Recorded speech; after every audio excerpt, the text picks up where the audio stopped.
দীর্ঘদিন রেঙ্গুনের মিস্ত্রিপাড়ায় অস্বাস্থ্যকর পরিবেশে থাকিতে থাকিতে শরীরে নানা রকম সমস্যা দেখা দিল। পা দুটি ফুলে পঙ্গু হইবার উপক্রম হইলে ডাক্তার মহাশয়ের পরামর্শে ওই স্থান ত্যাগ করাই উচিত মনে করিলেন। তাই দ্বিতীয় স্ত্রীকে সঙ্গে লইয়া জন্মভিটে দেবানন্দপুরে উপস্থিত হইলেন। কিন্তু সমাজপতিরা সেখানে থাকিতে দিতে চাহিল না। অতঃপর বাধ্য হয়ে জন্মভিটে ত্যাগ করে হাওড়ার বাজে শিবপুরে অলকা সিনেমা হলের পিছনে একখানি ঘর ভাড়া নিয়েছিলেন। হঠাৎ বড় দিদির গ্রামের কথা বড়ই মনে পড়িল। রূপনারায়ণ নদীর ধারে কি মনোরম পরিবেশে আদর্শ একটি গ্রাম গোবিন্দপুর। সেখানে যতবারই গিয়াছি তাহার প্রাকৃতিক শোভা আকৃষ্ট করিয়াছে। তাই তিনি ঠিক করিলেন দিদির গ্রামের পাশেই রূপনারায়ণ নদীর ধারে একটি জায়গা কিনিবেন ও ঘর বানাইবেন। যেমন ভাবিলেন তেমনই করিলেন। 1923 সালে জায়গাটি ক্রয় করিলেন এবং বর্মা স্টাইলে একটি দ্বিতল বাড়ি করিতে শুরু করিলেন। 1925 সালে বাড়িটি সম্পূর্ণ হইলে 1926 সাল থেকে সেখানে থাকিতে লাগিলেন। রূপনারায়ণ নদীর পাশে সুন্দর পরিবেশে পানিত্রাস গ্রামে তার একটি দ্বিতল বাড়ি হইল।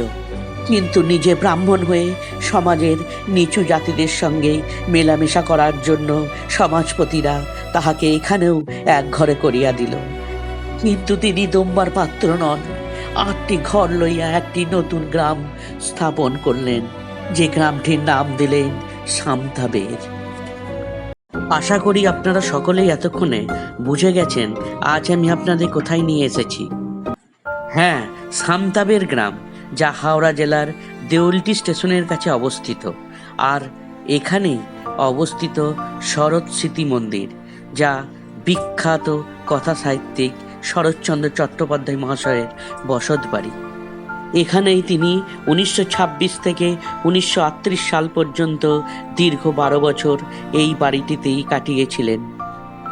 বাড়িটিতে প্রবেশ করেই বাঁ হাতে তার মূর্তিটি প্রথমেই আমরা প্রণাম করে নিলাম। এই ঘরটি শরৎচন্দ্র চট্টোপাধ্যায়ের লেখার ঘর। এই চেয়ারে বসেই তিনি লিখেছেন কালজয়ী গল্প উপন্যাস, যার মধ্যে উল্লেখযোগ্য অভাগীর স্বর্গ, কবললতা, শেষ প্রশ্ন, পল্লী সমাজ, রামের সুমতি, পথের দাবি, মহেশ এবং তার শেষ উপন্যাস বিপ্রদাস। আজও তার পাদুকা ও লাঠিখানি সযত্নে রাখা আছে। আজও এই বাড়ির বিভিন্ন স্থানে আসবাবপত্রে, দরজা জানলাতে ওনার উপস্থিতির আভাস আপনারা সকলেই অনুভব করবেন। পাশের ঘরটি ওনার বৈঠকখানা ছিল। এখানে নেতাজি, রাসবিহারী বসু, বাঘা যতীন, বিপিন বিহারী এসেছেন কোলাঘাট থেকে জলপথে। এছাড়া বহু বিপ্লবীর সমাগম ঘটেছে এখানে। 1921 সালে তিনি জেলা কংগ্রেসের সভাপতি হয়েছিলেন। চিত্তরঞ্জন দাস মহাশয় জেলে যাওয়ার পূর্বে তার রাধাকৃষ্ণর মূর্তিটি এখানেই দিয়ে গেছিলেন, যা আজও নিষ্ঠা ভরে পূজিত হয়। এইটি হলো ওনার ঘরের গোশালা এবং ধান রাখার গোলা। কিছুটা দূরে এখানেই ছিল ওনার রান্নাঘর, যা 78-এর বন্যাতে নষ্ট হয়ে গেছে। ধানের গোলার পাশে ছিল ওনার ঠাকুর ঘরটিও।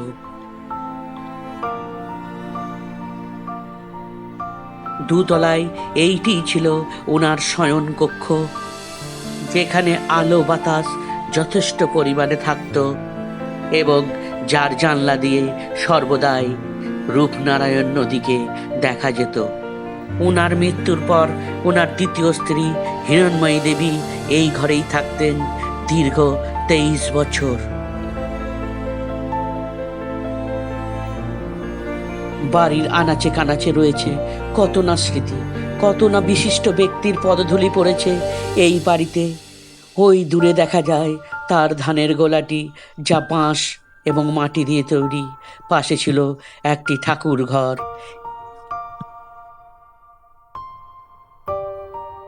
কথিত আছে এখানে তিনি ময়ূর রাখতেন।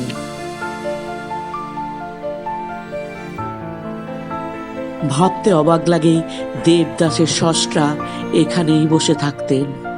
আপামর বাঙালির মনে তিনি চির অমর, তিনি ট্র্যাজিক হিরো, তিনি শরৎচন্দ্র চট্টোপাধ্যায়। তিনি কখনো দাদা ঠাকুর, কখনো বাবা ঠাকুর, কখনো বা ডাক্তার, কখনো বা সেই ছোট্টবেলার ন্যাড়া।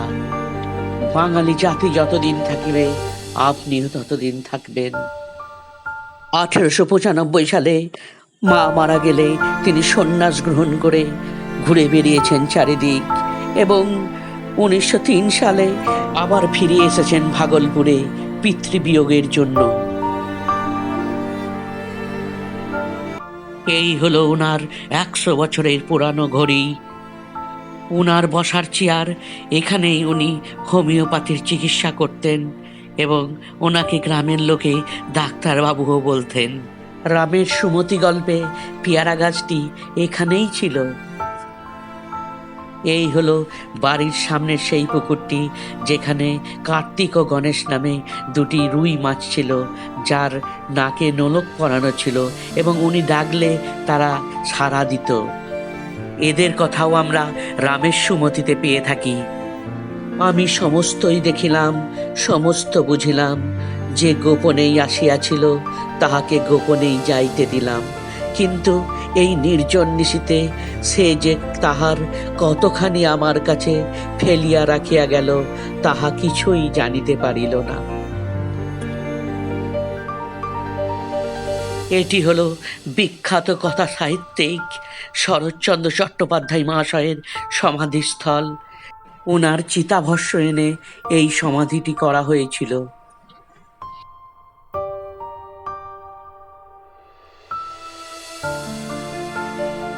পাশে ওনার ভাই প্রভাষচন্দ্র চট্টোপাধ্যায় মহাশয়ের সমাধি, যিনি সন্ন্যাস গ্রহণ করে নাম নিয়েছিলেন স্বামী বেদানন্দ। এবং সামনে রয়েছে ওনার দ্বিতীয় স্ত্রী হিরণময়ী দেবীর সমাধি, যার আসল নাম ছিল মোক্ষদা। 2007 সালে পশ্চিমবঙ্গ হেরিটেজ কমিশন দ্বারা এই বাড়িটিকে ঐতিহ্য ভবন হিসাবে ঘোষণা করা হয়।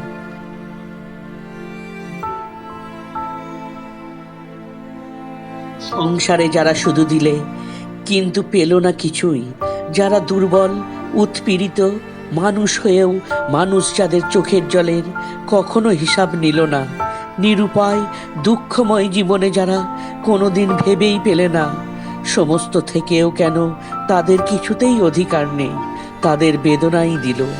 আমার মুখ খুলে তারাই পাঠালো আমাকে মানুষের কাছে মানুষের নালিশ জানাতে। আমার সকল দর্শকের কাছে অনুরোধ, আপনারা অন্তত একবার এই মহান কথা সাহিত্যিকের ভবনটিকে দর্শন করে আসুন। জীবনের শেষ 12টি বছর তিনি এখানেই কাটিয়েছিলেন। প্রত্যহ হিয়া খোলা থাকে সকাল 10টা থেকে 12টা এবং বিকেল 4টে থেকে 6টা।